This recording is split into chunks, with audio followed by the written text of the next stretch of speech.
تم پہ موت نہ آئے مگر اس حالت میں کہ تم اسلام لانے والے ہو، اسلام کو پسند کرنے والے ہو۔ یہودیوں نے کہا کہ یعقوب علیہ السلام نے تو یہ کوئی وصیت نہیں کی تھی، بلکہ یعقوب علیہ السلام نے تو بوقت وفات ہم کو یہ وصیت کی تھی کہ یہودیت پہ پکا رہنا ہے اور مرتے دم تک یہودیت پہ قائم رہنا ہے۔ اس لیے ہم اگر آپ صلی اللہ علیہ وسلم کی بات کو مانیں تو اپنے باپ یعقوب علیہ السلام کی وصیت کے خلاف ہو جائے گا، اس وجہ سے ہم دین اسلام قبول کرنے کے لیے تیار نہیں، چونکہ ہمارے بابا حضرت یعقوب علیہ السلام کی وصیت کے خلاف ہے۔ اللہ تعالیٰ نے یہودیوں کے اس جھوٹی وصیت کے بارے میں جواب دیا جو تم جھوٹ بول رہے ہو۔ آیت کی شروع میں ام منقطع ہے جو بل اضرابیہ کے معنی میں ہے اور استفہام انکاری ہے۔ اللہ تعالیٰ سوالی انداز میں پوچھتے ہیں ام کنتم شہداء، بھلا تم حاضر تھے اذ حضر یعقوب الموت، جب یعقوب علیہ السلام کے پاس موت آ کر حاضر ہوئی، لگتا ہے تم بھی اس وقت موجود تھے۔ یہ سوالی انداز مطلب یہ ہے کہ موجود نہیں تھے، بعد میں آنے والے تو موجود نہیں تھے، یہ انکار کے طور پہ سوال کیا جا رہا ہے۔ اچھا، لگتا ایسا ہے کہ جب یعقوب علیہ السلام کے اوپر موت آ رہی تھی اس وقت تم موجود تھے اور ساری باتیں حضرت یعقوب علیہ السلام کی سن رہے تھے۔ اللہ تعالیٰ کہتے ہیں اس وقت میں اللہ یعقوب علیہ السلام کے ساتھ حاضر بھی تھا، ناظر بھی تھا، مجھے پتا ہے کہ یعقوب علیہ السلام نے کیا وصیت کی ہے، تمہیں کیا پتا ہے کون سی وصیت کی ہے؟ تو میں آپ کو بتاتا ہوں کہ یعقوب علیہ السلام نے اپنے بیٹوں کو کیا وصیت کی تھی۔ تو آگے اللہ نے اس وصیت کا ذکر کیا ہے۔ یعقوب علیہ السلام نے اپنے بیٹوں سے یہ بات کہی ہے جو اگلی ہے، جو تم بول رہے ہو نا کہ یعقوب علیہ السلام نے اپنے بیٹوں کو یہ کہا ہے کہ یہودیت پہ پکا رہنا ہے، یہودیت پہ مرنا ہے اور اس کے بعد آنے والے کسی نبی کی بات کو تسلیم نہیں کرنا، یہ سب تم جھوٹ بول رہے ہو۔ یعقوب علیہ السلام نے اپنے بیٹوں سے یہ کہا ما تعبدون من بعدی، میرے دنیا سے چلے جانے کے بعد تم کن کی عبادت کرو گے؟ امتحان لیا اپنی اولاد کا، امتحان لیا ہے اپنے بیٹوں کا۔ ما تعبدون من بعدی، میرے دنیا سے چلے جانے کے بعد ما تعبدون، تم کن کی عبادت کرو گے؟ تو یعقوب علیہ السلام کے بیٹوں نے کہا قالوا نعبد الہک و الہ آبائک، بیٹوں نے کہا ہم عبادت کریں گے الہ کا، آپ کے معبود کی، وَإِلَٰهَ آبَائِكَ، اور آپ کے آباء و اجداد کے معبود کی۔ اور آپ کے آباء و اجداد کون تھے؟ یعنی حضرت ابراہیم کے معبود کی، حضرت اسماعیل کے معبود کی، حضرت اسحاق کے معبود کی۔ جو پیغمبر تینوں کا نام لیا، کیا پتا کہ تینوں کا علیحدہ علیحدہ خدا ہو؟ حضرت ابراہیم کا علیحدہ ہو، حضرت اسماعیل کا علیحدہ ہو، حضرت اسحاق کا علیحدہ ہو، اور خود حضرت یعقوب کا تذکرہ ہے وصیت کا، ان کا کوئی علیحدہ ہو؟ تو فرمایا نہیں نہیں، الہ واحدہ، ان سب پیغمبروں کا ایک معبود صرف اللہ تھا۔ تو جن کی وہ عبادت کرتے رہے نا، ہم بھی اسی کی عبادت کریں گے۔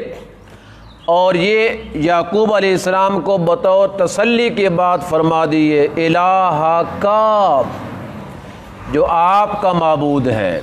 کیا مطلب ہے؟ زندگی بھر ہمارے ابا جس کی آپ عبادت کرتے رہے نا، ہم بھی زندگی بھر اسی کی عبادت کریں گے۔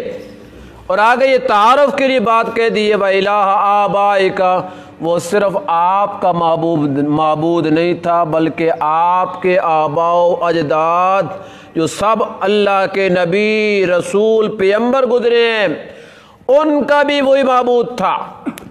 یہ اگلی بات اس لیے کہی ہے کہ کوئی یہ نہ سمجھے کہ یعقوب علیہ السلام کا کوئی علیحدہ معبود تھا، ابراہیم کا علیحدہ تھا، اسماعیل کا علیحدہ تھا، اسحاق کا علیحدہ تھا۔ آگے وضاحت کر دیے آپ کا بھی وہی معبود ہے، آپ کے آباء و اجداد ابراہیم، اسماعیل، اسحاق علیہم السلام کا بھی وہی معبود ہے، الہ واحدہ۔ وہ معبود کتنے ہیں؟ ایک، صرف ایک۔ قل هو اللہ احد، میرے پیغمبر کہہ دیجئے وہ اللہ اکیلا ہے، یگانہ ہے، اللہ الصمد، اللہ نرا بے نیاز ہے، بے محتاج ہے، اللہ کو کسی کی کوئی ضرورت نہیں۔ ساری دنیا مل کر اگر اللہ کی عبادت پہ لگ جائے، پوری دنیا میں کوئی بندہ بھی اللہ کی عبادت کے خلاف، حکم کے خلاف کرنے والا نہ ہو تو اللہ کی حکومت بڑھتی نہیں، اور اگر سارے مخالف ہو جائیں، کوئی بھی اللہ کی عبادت کرنے والا دنیا میں نہ ہو تو اللہ کی حکومت گھٹتی بھی، کم بھی کوئی نہیں ہوتی، اس کی حکومت اسی طرح ہے۔ اللہ الصمد، اللہ نرا بے نیاز ہے، اللہ کو ہماری باتوں کی کوئی ضرورت نہیں، ہمیں ضرورت ہے اللہ کی عبادت کر کے تاکہ ہمیں جنت مل جائے۔ لم یلد ولم یولد، اللہ نہ کسی کا باپ ہے اور اللہ نہ کسی کی اولاد ہے۔ ولم یکن لہ کفوا احد، اور اس کائنات میں اللہ کا ہمسر کوئی نہیں ہے، اللہ کے برابر کوئی نہیں ہے، اللہ جیسا کوئی نہیں ہے۔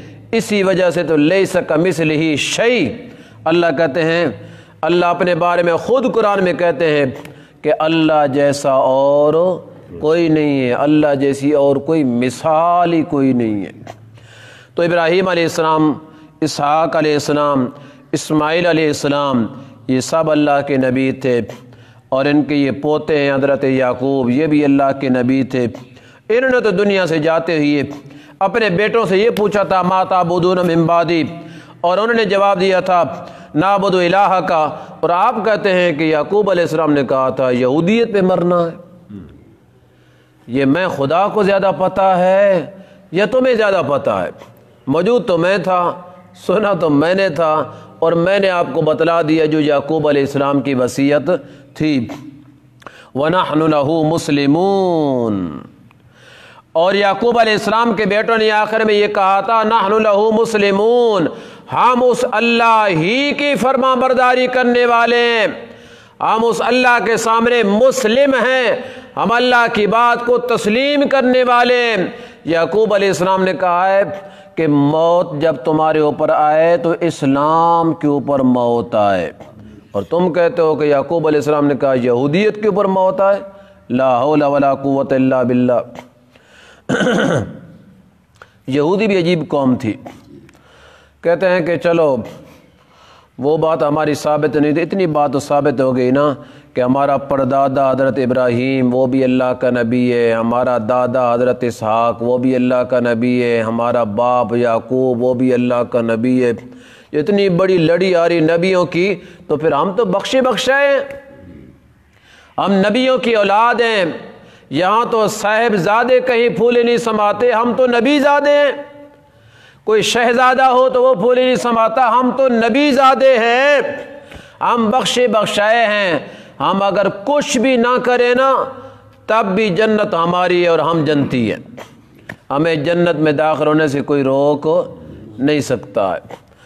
اللہ نے اس بات کا جواب دیا ہے، نبی زادے تو ہو، اس میں تو کوئی شک نہیں ہے، نبیوں کے علاج جو ہو، لیکن تلک امۃ قد خلت، وہ ایک نبیوں کی جماعت تھی، قد خلت جو دنیا میں اپنی زندگی گزار کر یہاں سے چلی گئی ہے اور اگلے جہان کی طرف روانہ ہو چکی ہے، آخرت کی طرف چلی گئی ہے، لہا ما کسبت وَلَكُمْ مَا كَسَبْتُمْ، لہا ما کسبت، ان کو وہ عمل کام آئیں گے جو انہوں نے کمائے ہیں، وَلَكُمْ مَا كَسَبْتُمْ، اور تمہیں وہ عمل کام آئیں گے جو تم کماؤ گے۔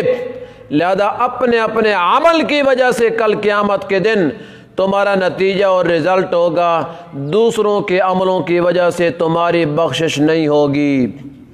لہا ما کسبت، ان کو وہ ملے گا جو انہوں نے کمایا ہے، اور تمہیں وہ ملے گا جو تم نے کمایا ہے۔ جو ساری زندگی عیاشی کی ہے، فحاشی کی ہے، اللہ کے حکموں کی نافرمانی کی ہے، شریعت کو پسے پش ڈالے رکھا ہے، اور اللہ رسول نام کی چیز کوئی نہیں، قرآن و سنت نام کی چیز کوئی نہیں تمہارے سامنے، اور تم کو جنت ہماری ہے، ایسی کوئی بات نہیں ہے۔ عمل کے بل بوتے پہ تمہارا فیصلہ ہوگا۔ وَلَا تُسْأَلُونَ عَمَّا كَانُوا يَعْمَلُونَ، اور جو تمہارے آباء و اجداد عمل کرتے رہے نا، ان کے بارے میں تم سے پوچھ نہیں ہوگی، اور جو تم کرتوت دنیا میں کر کے گئے ہو تمہارے کرتوتوں کے بارے میں ان سے بھی پوچھ نہیں ہوگی۔ ہر ایک کو اپنے اعمال کا محاسبہ کرنا ہے، اپنے اعمال کا جواب دینا ہے، دوسروں کے کندھے کے اوپر بندوق رکھ کر چلانے کی کوئی ضرورت نہیں ہے۔